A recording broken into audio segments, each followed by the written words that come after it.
Hello everyone and welcome back, and thank you so much for stopping by. So my people, this video is all about Simon Ekpa and the 2nd of December. So I have been hearing this all over the place that come December 2nd that Simon Ekpa is going to declare Biafra Republic. So I was kind of curious when I heard that he's going to have an interview with Mr. Damage. So I was curious. I really want to go there and hear from him how he wants to achieve this come December 2nd. So when I went there, I listened. So this is the reason why I'm bringing this video here for us to listen and hear what he said and how he wants to achieve this come December 2nd. So my people, let's go ahead and listen. I'm going to be right back. Something happened in America last Tuesday. There was an election and Trump won. I know that you are in support of Trump. And how do you feel about the outcome of that election? Very, very happy because as a matter of fact, I was among international politicians to openly and publicly endorse Donald Trump election. So I'm happy. He needed to come and save the world. Now, before I go in deep into that, how do you think it's going to help your quest for Biafra? Well, the United States has a very important role to play in global peace.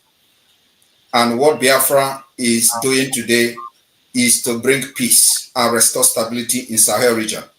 So I believe that it is for the interest of America, it is for the interest of the West, and at the same time for Biafra and African interest. So I believe that the foreign policy of Donald Trump will facilitate the restoration of peace and stability in the Sahel by listening to Biafra people. Now, there's this story that came out, I think 2 days ago, that the chief of staff of Donald Trump, incoming president, Susie WS, that she worked for the Biafra movement as a lobbyist in Washington, D.C. Is that true? Well, in 2019, I just joined the Biafra movement. So what I would say is that it is a good thing for the fact that we have somebody who already have idea and knowledge about the plight of the Biafra people. She may not be currently representing Biafra, but at least she have been educated, and she once, was in forefront of educating the policymakers in the United States. So it's a very good plus to the Biafra cause. All right. So, but you don't know whether she's currently on your own group, whether you are paying. It doesn't matter whether she is currently in the Biafra movement or not. She is now the chief of staff of the United States, and we must respect that particular office and allow her to concentrate on the United States. The appointments that shall be given by the president-elect. So let us not drag her into the Biafra controversy and all that. So the point is that her firm have represented the Biafra movement in the past, in 2019, and my happiness is that she is well grounded on the issue of Biafra. That's enough. Okay, good. Yeah. Now let's go straight to what is happening on December the 2nd. What are you planning to do? Well, Dr. Rudolph, Biafra has come a very long way, and everybody has their way of agitating and pushing the movement for the freedom of Biafra. You will agree with me that Nigeria is not working. Nigeria will never work. And so what we try to do is to bring alternative to our people. And it is the Biafra people first, before any other Nigerian. So we are moving Biafra people forward, securing their future. And the only way to do that is that we need a separate, independent state where we can govern ourselves the way we want. And where we can put a policy that will help our people to develop and compete among nations. So in Nigeria, that opportunity is not possible. In Nigeria, the innovativeness of the Biafra people and their career are getting killed by the Nigeria system. So we need a better system and a different system entirely that will allow our people to develop themselves and compete among nations. So what we're doing in Finland is a part of the generating a document, a legal document, which is going to be a base for the pursuit for the recognition of independence state of Biafra to be recognized as a sovereign state. So that's what we plan to do. And you know that we have been conducting self-referendum, which is still ongoing. It's going to end on the 28th of November. And this self-referendum, as of today, has recorded over 50 million votes. It is both online voting and physical voting. So, so far, from the record we have from the official that are responsible, we have, recorded over 50 million votes. So this vote now will be one of the legal ground to give the Biafra government in exile and the de facto government a mandate to restore the lost sovereign state of Biafra. Just like every other nation have done it in the past. For example, Lithuania and co have one time lost their sovereignty. So Biafra also lost their sovereignty to Nigeria state by force, by the barrels of the gun. So today we are here to restore it. And what is happening in Finland is not declaration of Biafra, but declaration of the restoration of independence of Biafra. Because Biafra has been declared and recognized in 1967, and recognized by different countries. So that sovereignty were forcefully, lost, and Nigeria took it back. So we are here to restore it back, because after that war, nothing has changed.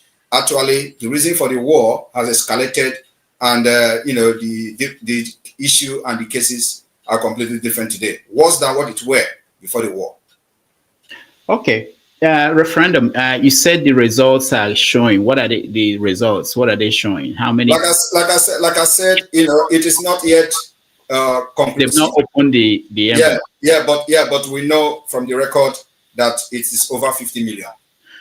People in Nigeria, how did they vote? We have been posting the videos of the voting. One thing that people don't know is that, first of all, I would like to educate those who may have not paid attention because of propaganda of the Nigerian media and those pushing it. Biafra today has a de facto government, functioning de facto government in the homeland. And in this de facto government, we have 40 United States of Biafra. In this 40 United States of Biafra, each state has 15 counties. In each county, you have 5 districts. In each state, we have 75 districts. And in this district, we have head of district. In these counties, we have head of county. And then we have, in this state, we have the administrator, which is equivalent to governor. So this is what a lot of people don't actually know. So when they see the result of our activities in Biafra land, they are surprised and shocked how Simon Ekpa is doing this from Finland, because we control the Biafra land from grassroots. So the government is already in the grassroots. So every community knows who is their county leader. Every county knows who is their county leader and who are the executive in the counties. And so with this particular structure, we are able to conduct this referendum, and people are fiscally voting. And of course, it may also shock you that the reason we have succeeded so far in the civil disobedience is also because of the structure, the strong grassroots structure that we have, which Nigeria, know, but of course they don't want to tell the other citizens who are available to understand why every effort to stop the sit at home has failed. They tell you it is because people are getting killed and stuff like that. It's a lie. It's because we have a very structure, from the grassroots. All right, we are going to get into the sit at home and everything else, but explain this for me. Let me understand. So the administrators in 40 states in Biafra land today. Yes, there are 40 administrators. There are in each state. There are 15 county head. In each county, there are 5 district head, and there are other, the chain of leadership and all that from the state down to the district level. Do these people interact with people? Do they know them? Of course. They are completely in charge of Biafra land. That's what is going on. So if I call a boy said now, I can get the names of people. You may not get the name of anybody in Ebonyi State unless you are into the struggle.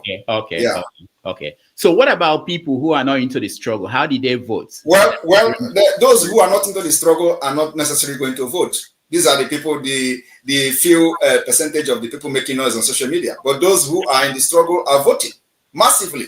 If you look at the videos we are posted on social media, you will see crowd that will shock you. Yeah, Even more organized and better organized than Nigeria election. You can agree with me if you have come across the videos. Yeah, but for you to now say that the Biafrans all voted and this is the percentage that supported it, wouldn't it be good that everybody had a chance? Well, that is the point. We gave everybody the opportunity to vote, but you know, at the same time, because this is a struggle and we are in a very fragile state, so we make it possible for people to vote online, right?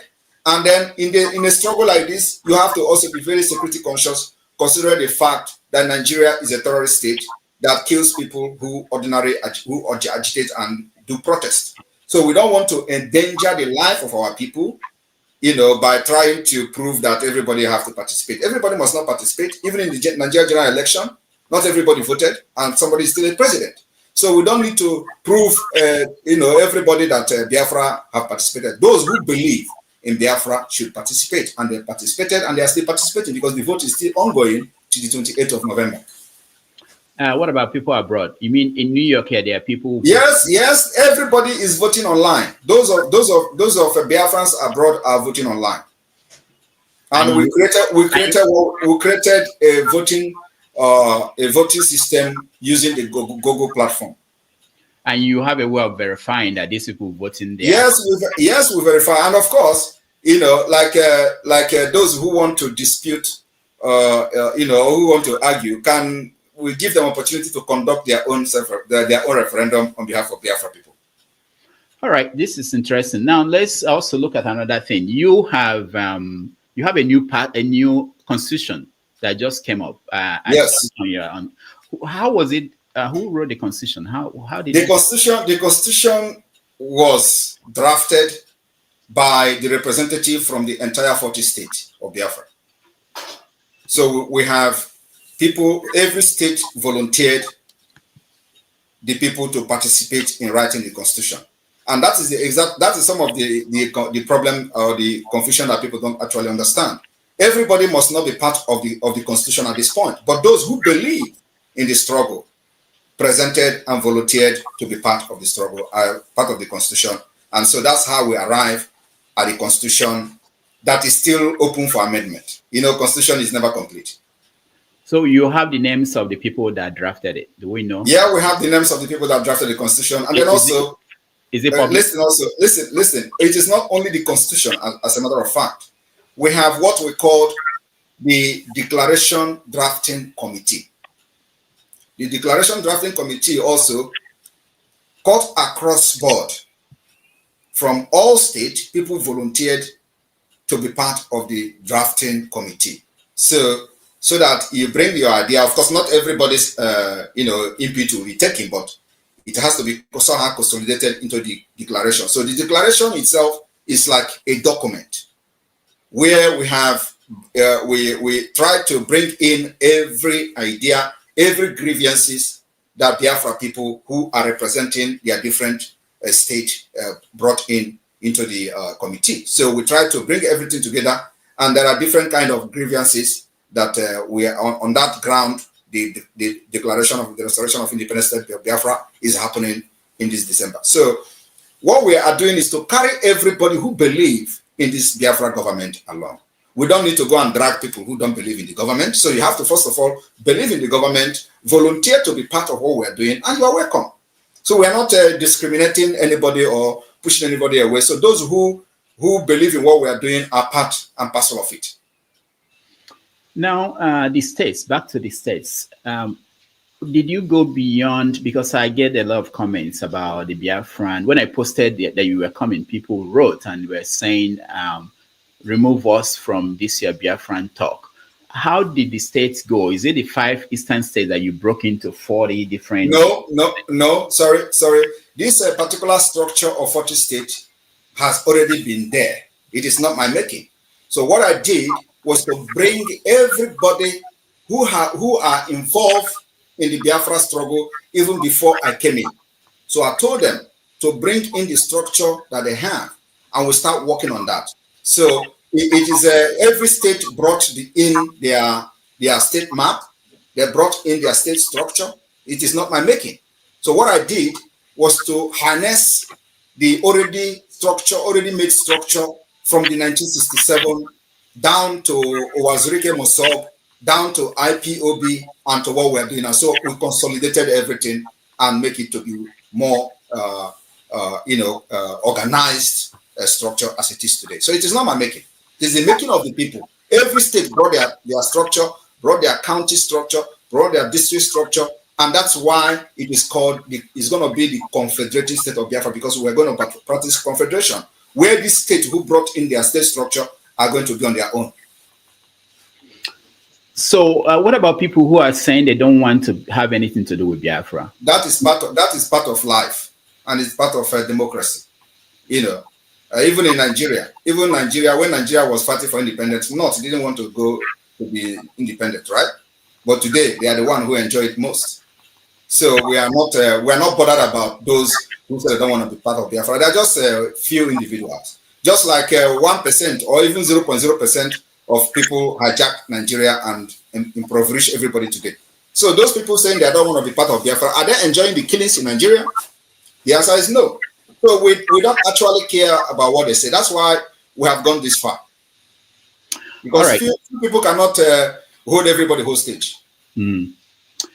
You are following the trial of Nnamdi Kanu in Nigeria. What do you make of how it's going? I don't believe in Nigeria system, in court system. Nigeria doesn't have a court. Nigeria doesn't have a judiciary. So, and that's why, I don't know whether you are aware, we have actually banned anything judiciary under Nigeria in Biafra territory. And they are folding up. So if you are not aware of that, I want to make it clear today. We are going to lock them indefinitely. And they will never come back until Biafra become an independent state. After the 2nd of December declaration, we start to pursue the legitimacy of Biafra. Nigeria court system and judiciary can never ever function again in Biafra land. It's a threat and a promise.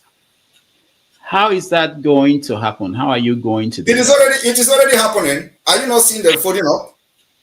That is to show you that the Biafra have taken over their land.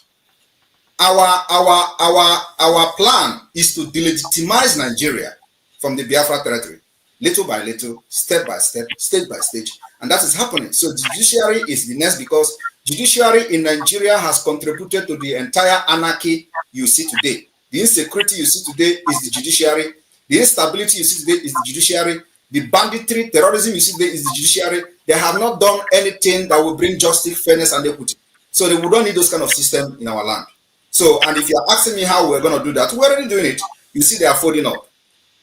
That land belongs to us. And Nigeria has been rejected by the people. Over 50 million has given us the mandate to chase away Nigeria from our land. So, however we're going to do it is what the government will decide. And we're doing it the way we want. Okay. You know that you are on the list of most wanted people in Nigeria. That is a badge of honor. I am very, very happy that I am in the list, because if I am not in the list, I would have regretted ever even getting involved in Biafra. So it's the highest honor I have received in my life. Now, people say, I played the video earlier in the introduction when Nnamdi said that if they don't give us Biafra, that Somalia will be better than Nigeria. And people say that what you have achieved is to turn some parts of Igbo land to look like Somalia. That Lagos is not like Somalia, that Abuja is not like Somalia, but Owerri, Olu area, basically is like Somalia. What do you say? So let me address you. Now, did you see the poverty rate in the world? Where is Somalia placed in the list? It should be at the bottom also. Like no. I want you to tell us. I can find it. Where is Nigeria and Somalia? Nigeria is at the bottom too. Yeah. So in the list now, is Nigeria up or down? Down. Yeah, so it's already. It doesn't necessarily mean. But it doesn't actually mean that they're going to be shooting gun like in Somalia. Somalia already overtake Nigeria in a better scale. Nigeria is down in poverty level. So how do you balance that? Maz, they're serious. Let me give you these are serious things. I have a friend here in America who lost his father 2 years ago from Olo area, and lost a brother early this year. And none of them, they've not been able to do any funeral because nobody can go home. Okay. And there are so many places like that in the Southeast. Is that a good thing? Well, I should be asking you, how are the burial taking place in other parts of Nigeria? No, the way people are reading this, they are saying that it's a consequence of this confrontation with the Nigerian authorities. So how is this confrontation making people not to have burial in Biafra land? Can you explain? Because it's not safe. That's what they said. That's why he hasn't So gone. who is making it not to be safe? Why are you laughing? No, I want to. You say this is a discussion, right? No, we're having a conversation. If you cannot answer, let me explain I want you to tell me. You want to answer? No, this is what they said. This is what they said. Okay, so this is what they say. But what about you? What about you? What about your opinion? What do you think is the reason for not having burial? No, I don't have. I go home. I don't have. Okay, so can I explain now? Can I explain the reason? Yeah, give us the reason. All right. The reason is because the Nigerian terrorist army and police have been killing our people for many years, even before I joined the Biafra struggle. They killed them in Aba, where they went to pray, and over 150 officially was announced. Over 150 people were killed in cold blood. Nobody asked question. Nobody, was held responsible until today. They went to Mazen Nnamdi house, bombed everywhere, killed people there. Nobody was arrested. Nobody was held accountable. They went to Nkpo and killed, and these people they are killing never raised a gun against them, right? They were only having flag. They killed in Enugu. They killed in Ebonyi. So when Mazen Nnamdi was kidnapped, they went to Kenya to kidnap him against international law, and I took over from there. And do you know what I said in the first place? I said, under my leadership in this Biafra movement, you can never kill Biafra again and go free in Biafra land. So I raised an army called the Biafra Liberation Army to confront these killers. And these killers, some of them are repentant Boko Haram. So they recruit them, push them to Biafra land, and people are not talking about that. And when they go to villages, they open RPG or GPMG, and they start spraying bullets. Even fowls are getting killed. So I said, under my leadership, under this Biafra movement, Nigeria can never kill any Biafra again and live to tell the story. So we raised the Biafra Liberation Army to deal with them, and they are neutralizing them. So when they neutralize them, what do?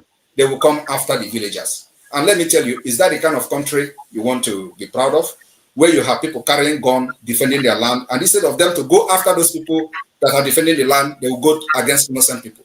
These are the reasons why people are not coming for burial. So tell it the way it is.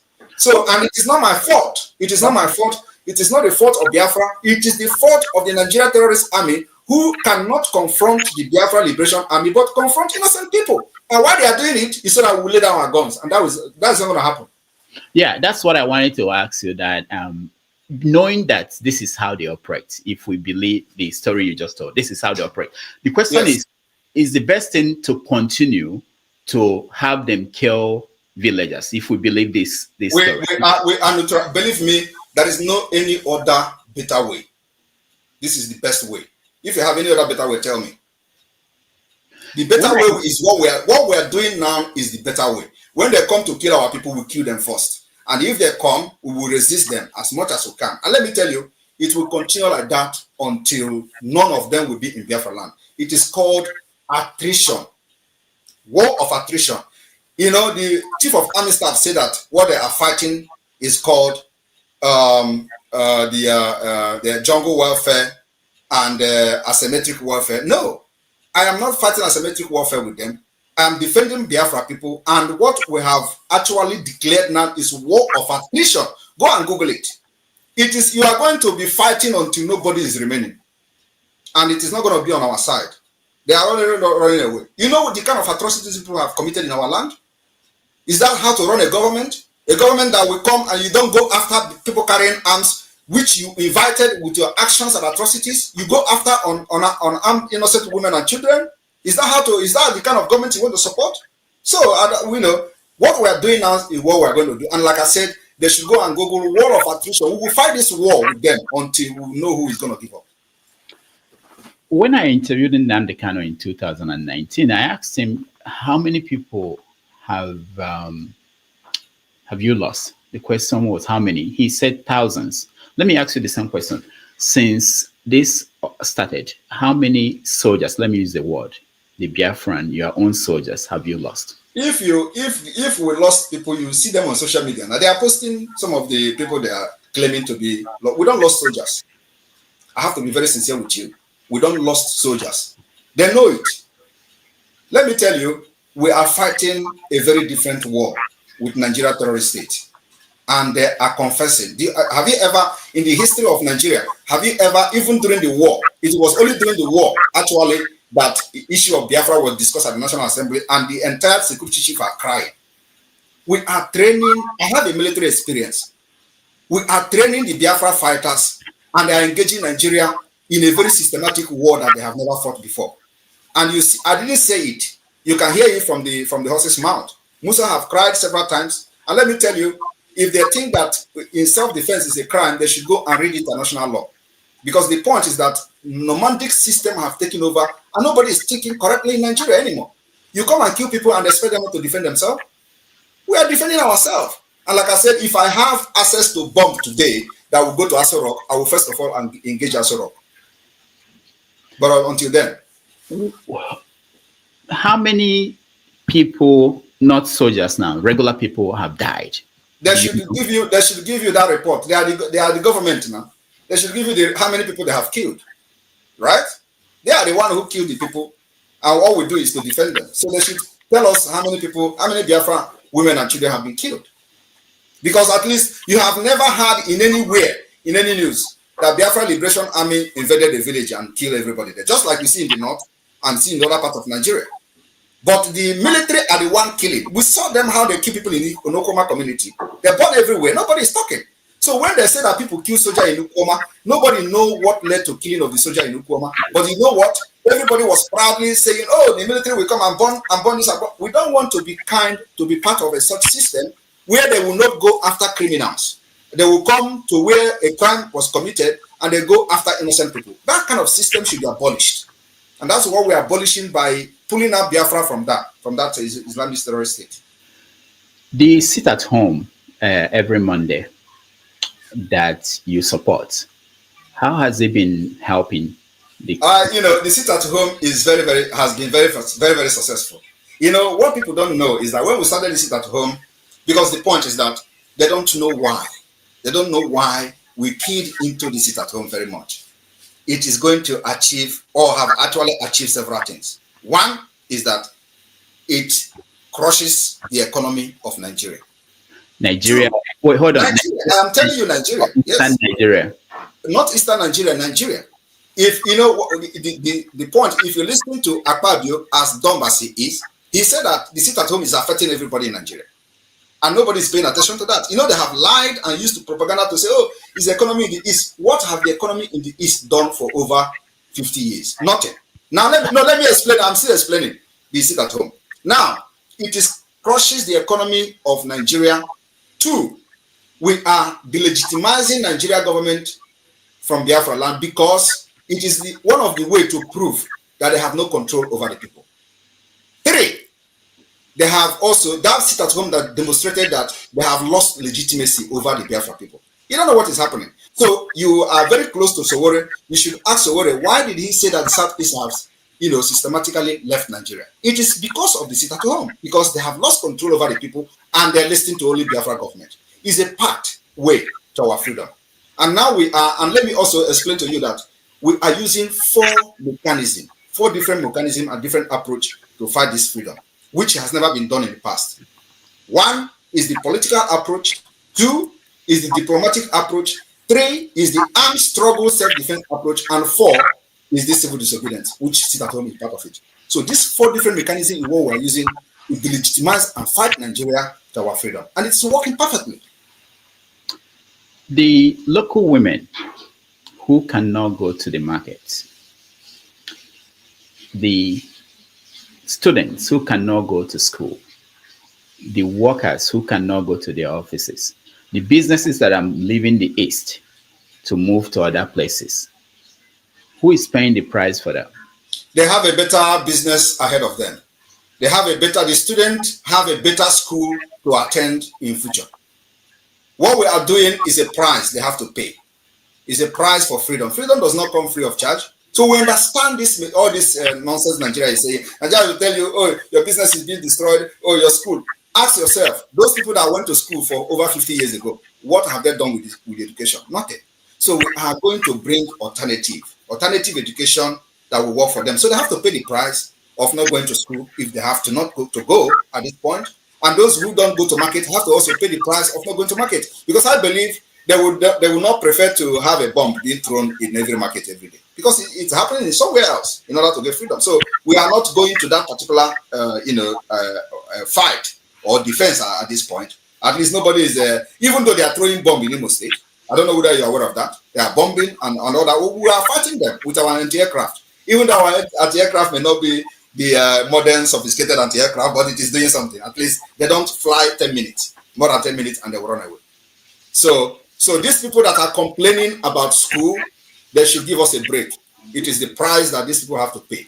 Those people complaining about not going to shop or stuff like that, they have other days to go to shop. Every Monday is a sacrifice that we have made to make sure that we speak to the entire world and prove that Nigeria have no control over Biafra territory. That's what we want to achieve, nothing else on that particular civil disobedience. Now, Igbo people at home, they say that people like you abroad, you are enjoying your life. They see videos of you dancing, drinking.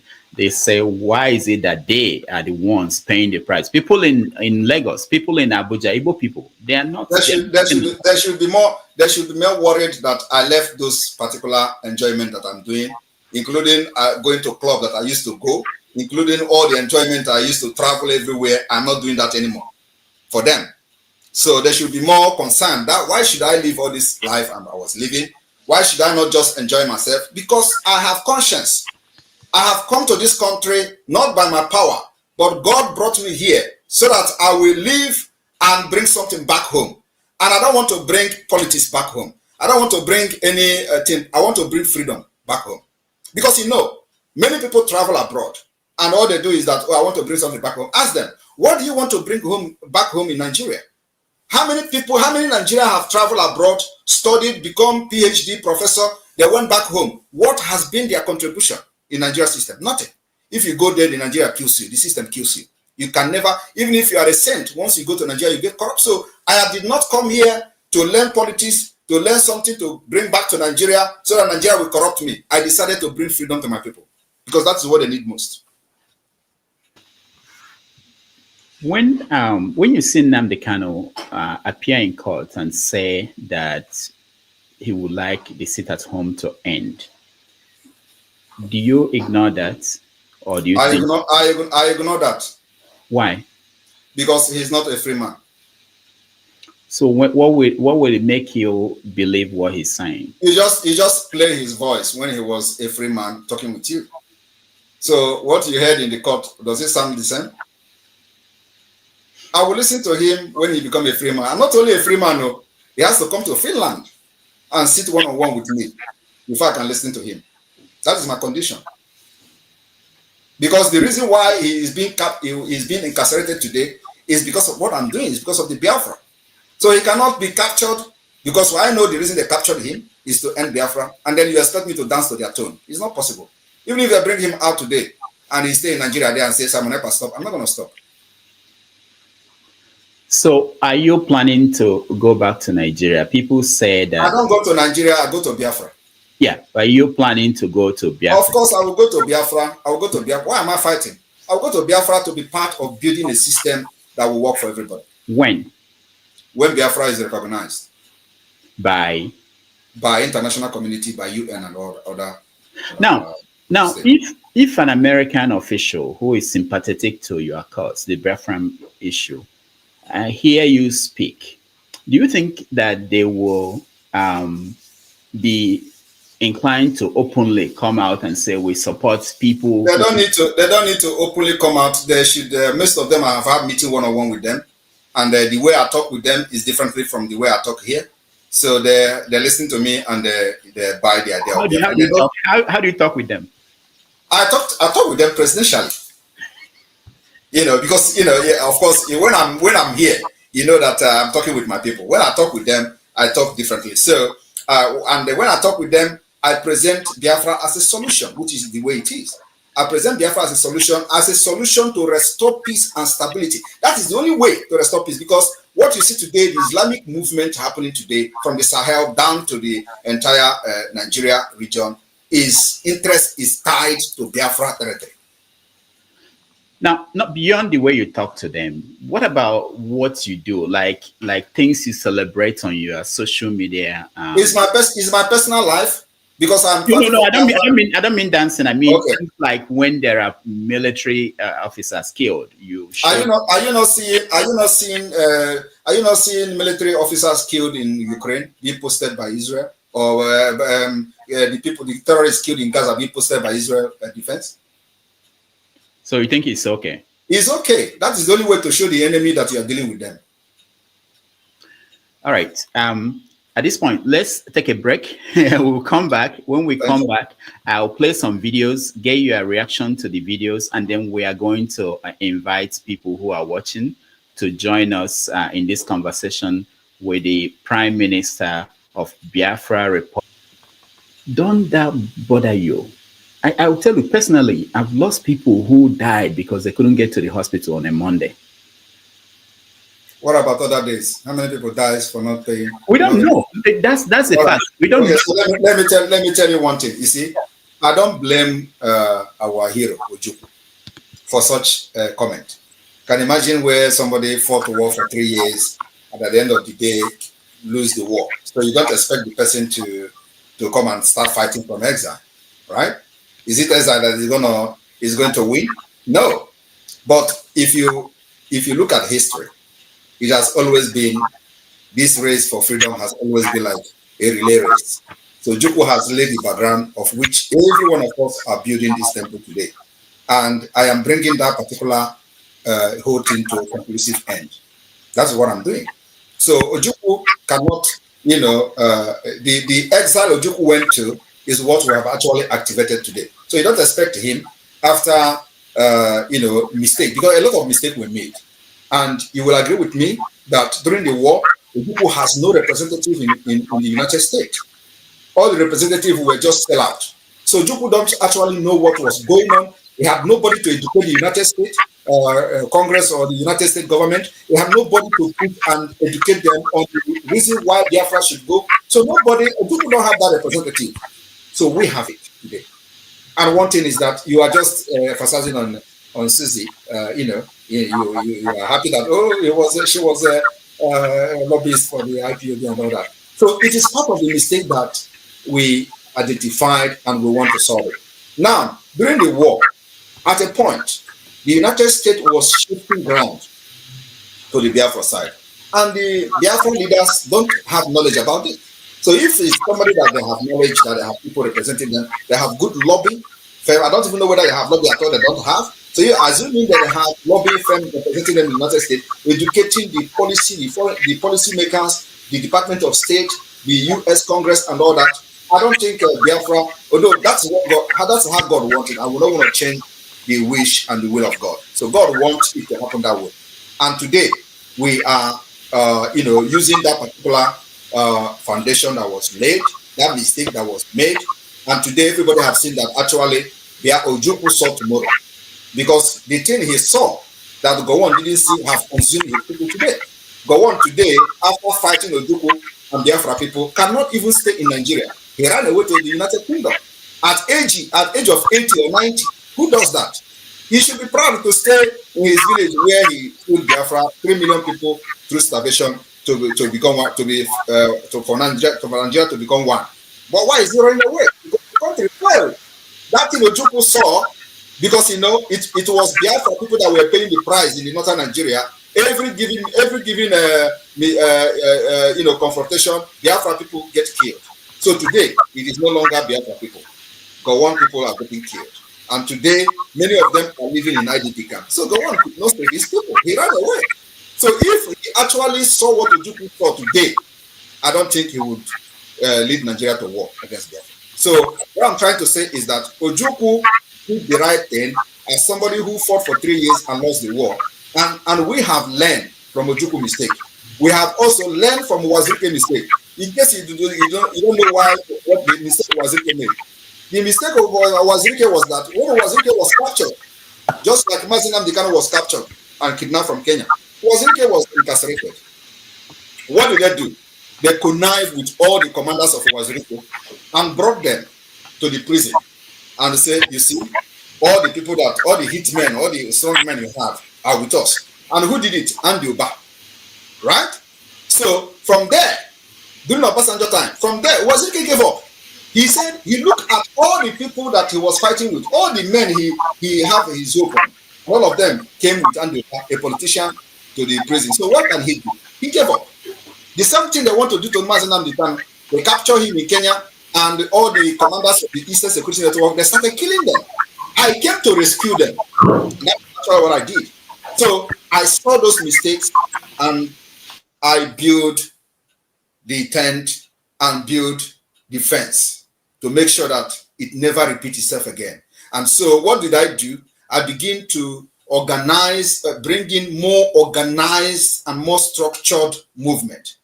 And then I also approached the former government in exile, which actually Ralph Wazirike was part of. They failed me. And I know they will be listening. They failed me. That was actually what led to the formation of the present government of Biafra in exile. So all these things, I try to bring everybody together. I try to let those people who have been there before to come and bring what they have on the table so we can use it. Because I just joined Biafra in 2019. So, and what I did is, this Biafra have lingered for ages and we have history. So we do not need to fight this thing with guns and bullets alone. So there is a need for a well-structured and organized system to get this Biafra done. And I said, I will not fight this more than 5 years. So I gave myself 5 years to fight for Biafra and actualize Biafra. And this is where we are. This is the 5th year. Now, when I interviewed Nnamdi Kanu, I asked him what role he would like to play if Biafra were to come, and he said he wouldn't want to play any role. You're already the prime minister. If there is Biafra today, what role will you play? I will play any role Biafra gave me. One thing is that one thing I cannot do is to fight for this Biafra and allow idiots to come and ruin the system. No, I will put Finland. I want to bring Finland to Biafra, and I will not allow a stranger to come and bring Finland who doesn't know anything about Finland. Do you know our constitution is comprised of one of the best constitutions in the world? Our constitution today is comprised the Finnish constitution, the Switzerland constitution, and the United States constitution. So it is the best you can see. And let me tell you, the day we are going to unveil this constitution and vote on it, and people see this constitution, you will know that, yeah, indeed, we're going to be the civilization. We're going to bring civilization to Africa. So I cannot fight for Biafra to bring a better life, a better system that works for the people, for the interest of the people, and then somebody else who do not know the plan I have for Biafra people to come and start. No, it's not going to happen. I will be part of the government.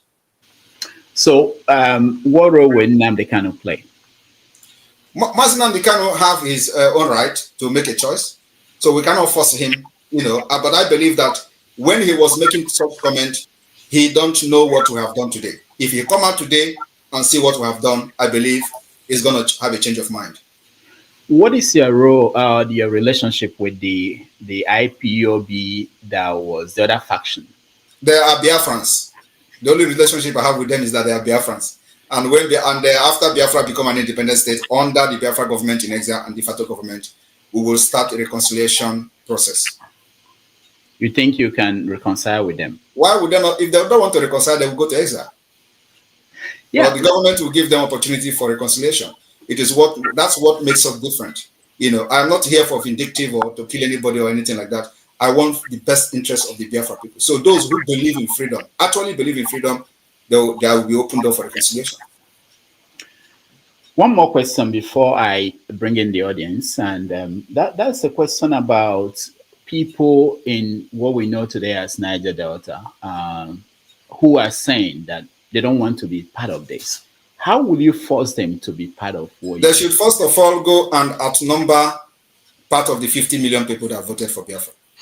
So are you going to let me tell you, once they outnumber those numbers, we don't have any problem with that. Actually, it is even in the constitution we have today. So a confederating state means that they need to be educated for those who are shouting that too, because they don't know what is confederation.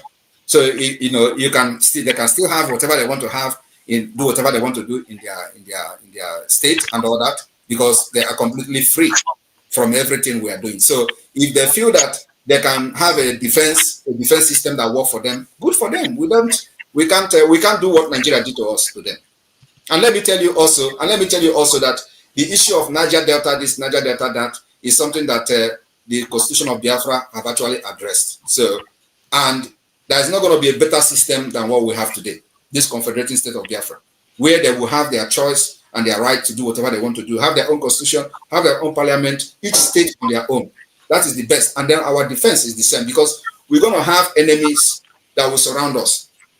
And these enemies that will surround us is not just against us alone. They are against America, they are against the West. So America needs us, the West needs us in order to protect their interest, because once we protect the interests of America, we protect our interests. Once the business, the trade, the shipment and all that begin to move, our own interest is also protected. So when people talk about American interest, it is as if it is only America we are fighting for. No. When American interest in the region is protected, our interest is protected as well. When there is no piracy in the sea, after Biafra have become an independent state, we combat piracy, like the way they are spending billions today, they can't move freely in the sea and all that. That will end automatically. And our army will be army that is not going to have any Islamic affiliate, any terrorist affiliate, just like we have today, people that are affiliated to Boko Haram terrorist group. We're not going to have that in Biafra land, right?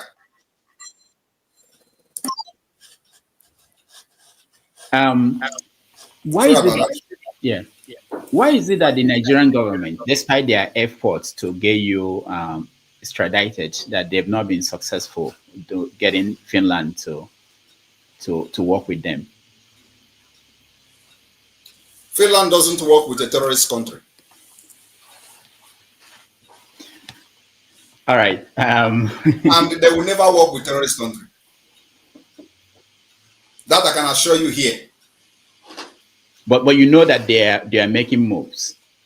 Which move? The Nigerian government. They can make moves for all I care. I am here standing very strong. Do you think that why would anyone seriously believe you that this one will work, or is this a public stunt?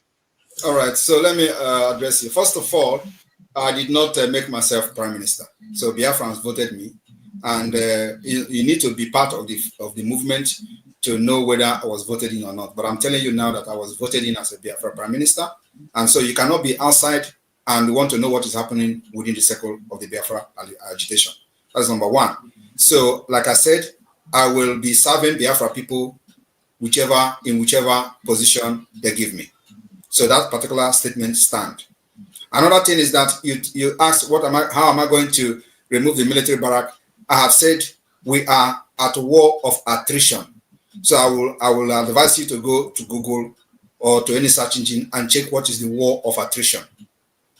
War of attrition is that we fight till the person that is tired will leave. And so after the declaration of the restoration of the independent state of Biafra on December 2nd, what we're going to do is to generate a document, a legal document. This legal document will comprise of the Biafra constitution.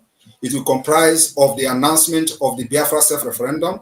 It will comprise of the assenting into international human rights laws, international human rights treaties, international human rights convention in accordance with the UN treaties. We are going to assent to these laws, to respect them, the laws that Nigeria have violated with impunity. So this assenting to these treaties will give us that particular part of the legal background and legal backing to continue to pursue a diplomatic and political, using the diplomatic and political approach for the recognition of Biafra as an independent state, providing an alternative to Nigeria. So this is what we are doing. And this takes time. It is not a rocket science. So you need to have patience with us. That as we are engaging Nigeria, delegitimizing them, they're going to get tired. At the end of the day, I'm only pitying those who is going to die, especially from the Nigeria side, in the name of defending Nigeria. Because at the end of the day, they're going to invite us to talk on the table, to discuss the partition of Biafra and Nigeria. It is going to happen. So those who die for no reason are the one I'm going to pity. Because Biafra will come one day and sit on the table. Everything you see happening today will end in a table. So what you have to ask yourself is that, is Nigeria a better option for you? That's the question. Do you enjoy Nigeria? Do you want this particular Islamic state that is happening today? Where I'm a not that I'm a proponent of Nigeria. The reason why I asked my question, not that I'm a proponent of Nigeria. Let me address one of the questions. You said about 150 days, that all the promises I made, none of them has happened. There is no promise I have made that did not happen. Every promise I have made is targeted at achieving something. One is that before I started the 150 days countdown, it was to make sure I destabilized the Nigeria electoral system. Because many of you were saying that Obi is going to win. And I was telling you people that Obi was not fighting to become a president of Nigeria. Obi was only installed by the British Empire in order to destabilize the Biafra agitation, just like they kidnapped Mazi Nnamdi Kanu. That was the work of Obi. Today, are you going to be saying you are proud of Obi? Obi that is congratulating Gowon? If you are proud of him, then it means something is wrong with you. So now I'm telling you that the 150 days was targeted at destabilizing the election, which we did. We succeeded. Over 50 to 25 million people that registered, 20 million did not vote for Biafra. And so it is for the interest of the Biafra people that we counted 150 days. And you know that then everywhere was like, but of course, many of you do not understand because you are not in the struggle. You think that after 150 days, I'm going to declare Biafra without a government structure? You think I'm going to declare Biafra without having our representative at the Washington, D.C.? Because the Biafra is not going to come from Nigeria. Biafra is coming from abroad. The people that will help us to restore our independence are not in Nigeria. They are not in Africa. They are here where I am. So why should I be coming there and why should I, so what I'm trying to say is that we need to put these structures in place, which was not there, and now it is here. We have all government structures. We have also de facto government, functioning de facto government. We have the Biafra database security. We have every institution of government today.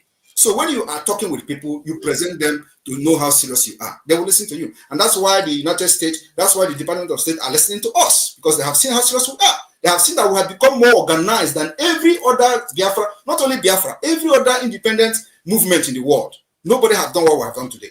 If you have any country that have done what we have done today, and they got independent, even though they got independent, tell me which country, from Bangladesh to Lithuania, to all those countries, tell me which country have actually laid the foundation the Biafra government have laid today. Nobody. We have done, better than any other country. And that's what it needs to be done, because Nigeria is a very complex state, and we know the Nigeria status in the global community. So you needed something sophisticated to be able to break through, and that's what we have done. That's why everybody is listening to us today. Thank you. All right. Thank you so much, Christian. Let me ask a question from the comment section. I do get questions from here. So this one says, do you as Prime Minister have a relationship with Nnamdi Kanu's family and lawyers? People should understand, and they should know how to differentiate the Biafra movement from Nnamdi Kanu's family. Mazi Nnamdi Kanu is an agitator like me, like every other person. He's a leader of indigenous people of Biafra. So the Biafra freedom is not tied to him, and it's not tied to his family. So did anybody know my family? Did anybody know Wazuke family? Did anybody know Ojukwu family? Ojukwu have family too. So Mazi Nnamdi Kanu should be respected as a leader of indigenous people of Biafra. Only him that I am, my alliance or allegiance goes to him alone. My loyalty goes to him, not to any other person. It's not a family business. Biafra is a nation that everybody can fight to become one of the leaders of Biafra until Biafra comes. So people should stop this whole Nnamdi Kanu family, this one and that. No. He is my leader. I am his disciple. And under this particular movement, I say that Nigeria, if Nigeria refuse to release him, they will pay dearly for the kidnap, and they are paying today. That is what leads to what is happening today, and we're not going back. So my people, that is it. I hope you guys heard what Simon Ekpa said. So we'll be waiting for December 2nd to see how everything is going to happen. Like, I'm not against Simon Ekpa or I'm for Simon Ekpa. The truth is that, like, anything that's going to bring Biafra, I'm in for it. But one thing I don't like is somebody using Biafra to deceive Biafra or to extort money from them. Like that one, I will never support it. So we are positive come December 2nd that they will declare Biafra Republic. So I don't know what you think about the whole thing, and I would love you guys to leave your thoughts in the comment section respectfully. Yes. So I know that many people are not supporting Simon Ekpa and many are supporting him. But one thing is that when you see how Nigeria is treating Igbos, you know that it is high time for Igbos to go. Yes, because we cannot continue like this, my people. That is it. I say make I bring this update to you guys, and I would love you guys to leave your thoughts in the comment section, just as I said before, respectfully. Yes, even if you are against Simon Ekpa, please leave your thoughts in the comment section, and also, say your own opinion without insulting anyone. And please don't forget to subscribe if today is your first time here. Give me a thumbs up so that YouTube will recommend this video to other people to watch. Don't forget to share it as well to your friends and family so they'll get the opportunity to watch as well. Thank you everyone for watching. I will see you guys in my next update. Goodbye for now. Welcome to